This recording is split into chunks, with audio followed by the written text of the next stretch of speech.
Hi everybody, my name's Julia from Bobbins and Buttons. My business and my channel are all about helping people make clothes that they love. In this video I'm going to talk about scrap fabrics and share some of the ways that I like to organise my scrap fabrics and ideas for using them too. So if you do a fair bit of sewing you'll probably end up with quite a few scraps. I think they can feel overwhelming if you start to collect up your scraps and they just build up and build up. You can feel like you just want to throw them all away just to get rid of them. So hopefully this video will give you some ideas of how to use your scraps and how to organise them.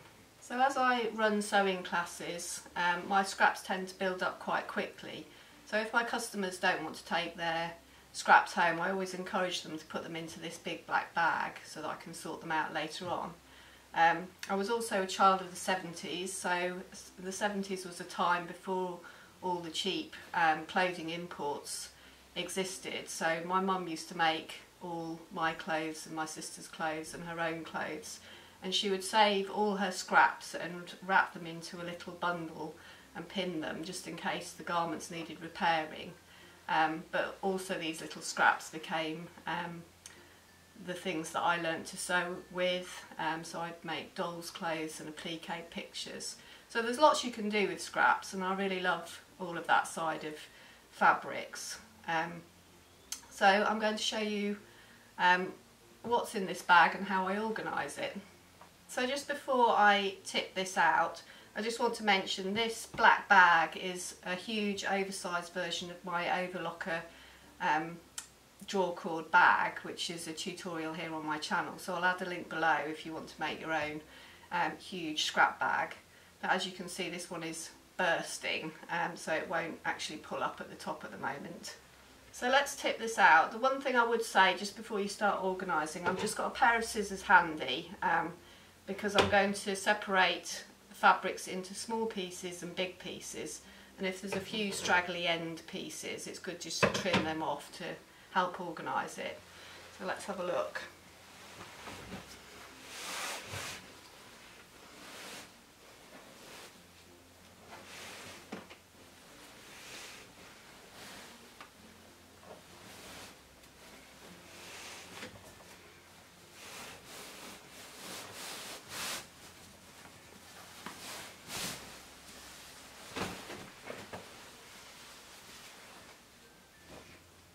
That's a lot of fabric that we can do a lot with, so let's get organising. So the first thing that I do when I tip it all out is I think about projects that I've got coming up. So for me, I've got my overlocker class, so for that I know that I'm going to need pieces, large-ish pieces of jersey. So I'm going to be looking through to start with to check if I've got any pieces suitable for that. I also have a little set of drawers near my sewing machines where I keep pieces of calico or cotton, which are great for just testing machines, testing stitch lengths and buttonholes for customers when they're in classes. So I'm going to be separating those pieces into their own little pile to start with. So the remaining fabric I'm going to sort into large jersey pieces and large woven pieces, and then tiny pieces that I kind of think are a bit too small to make anything with. So let's get sorting. So this can go in my calico pile. Just move the bag out of the way. So these pieces will be useful for sorting out the machines.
there we are, it's all organised. So this is the pile of fabrics that I think are very small pieces, like thin strips. I could go into it a little bit more carefully, but on the whole this is the fabric that I think is quite small. But I do have a plan for a project to do to use very small scraps.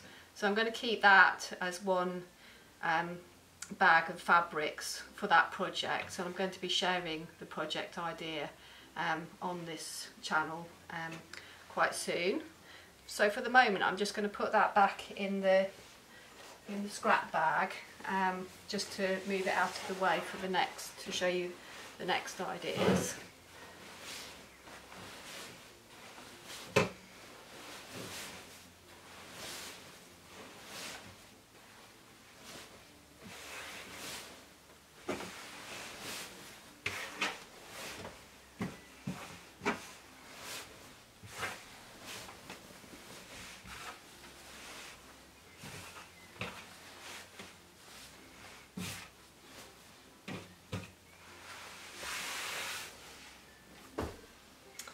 So the next large heap is this one here of, these are all toiles, calico, and there's some curtain fabric in old duvets which were also made into toiles in this heap. So with this pile I'm going to just go through, and the larger pieces I'm going to cut into squares that I can use, or rough rectangle shapes that I can use for classes. So and then the remainder of that might go into the small scrap bag, or I'm also collecting pieces of calico that can be pieced together. So the calico I'll keep on one side, and again I've got some tutorials to share with you for ideas for using up calico in particular. So that's what I'm going to do with that. So I'll just move that out of the way for a minute, and then jersey wise, I didn't have very many scraps at all really with the jersey, so most of this is what I'd want to use for my overlocker project. So I'm just going to sort this out a little bit further and cut off any of these little straggly bits that I've missed, and put those in my small scrap bag. But that's going to be ready to use for my test pieces for my overlocker class. So that makes good use of that. And then I didn't anticipate having any lining in the scrap bag, but I've kept that as a separate piece because lining can be useful for little pocket pieces and things like that. So I'm going to put that in a separate place for lining. And then lastly, the large pieces of woven fabrics, which are definitely big enough to do something with. So one of the things that I've started to do with the larger woven scraps is to sort them out into categories of colours, and going back to my overlocker drawcord bag, I've been making these in certain colours and using the colour of the bag as the storage colour for the fabric. So this will contain my greens or greens and blues, unless I've got a lot of blues, and then I'll make a separate bag for blues.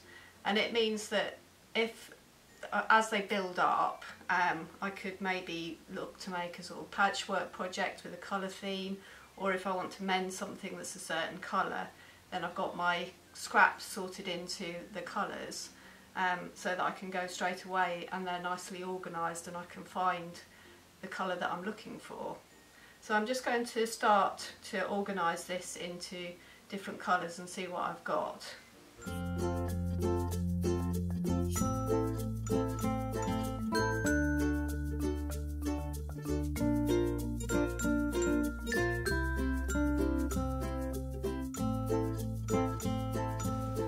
So dividing it down, it starts to make the size of the piles a lot more manageable, and also I can start to see like project ideas shaping up and really using this as a resource rather than thinking of it as waste.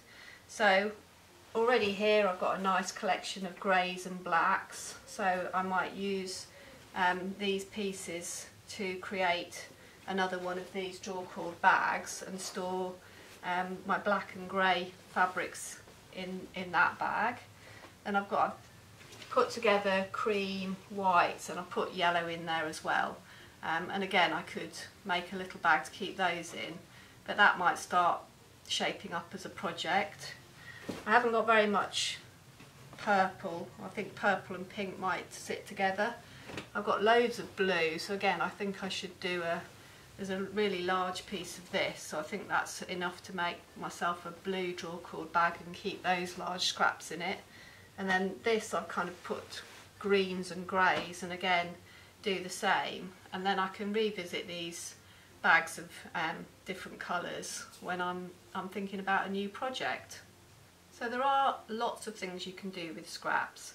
I will be sharing some tutorials with some ideas here on my YouTube channel, but some of the ideas that I like to use scraps for would include making facings or parts of garments, like internal parts of garments like pocket linings, front facings on a shirt, or under collars, collar bands, those sorts of small parts of garment that make it just a little bit more individual to have a different contrast fabric, as long as the fabric weights work together, or even actually adding a contrast pocket, that works quite nicely. So if you've got your fabrics sorted out into colours, you can go and have a look at a colour that might work. Also there's lots of things like patchwork and quilting, which are also great for using up scraps as well. If you still feel like you've got too many scraps and you feel overwhelmed, there are lots of charity shops that take bags of scraps, and I always put my excess of scraps in a big bag, and often schools will take them, and if all else fails, I put a notice on my Facebook page. Often somebody wants them if they've just started sewing or do rag rugging or things like that, so there's always a way to use them. So it's much nicer to try and find a way to use them than to let them go to landfill. So I hope you enjoyed that video, and it gave you a few ideas of how to organise your scraps and what to do with them. So if you'd like to see more videos and some of the tutorials I've got planned to use these scraps, please don't forget to subscribe to my YouTube channel. Thanks for watching.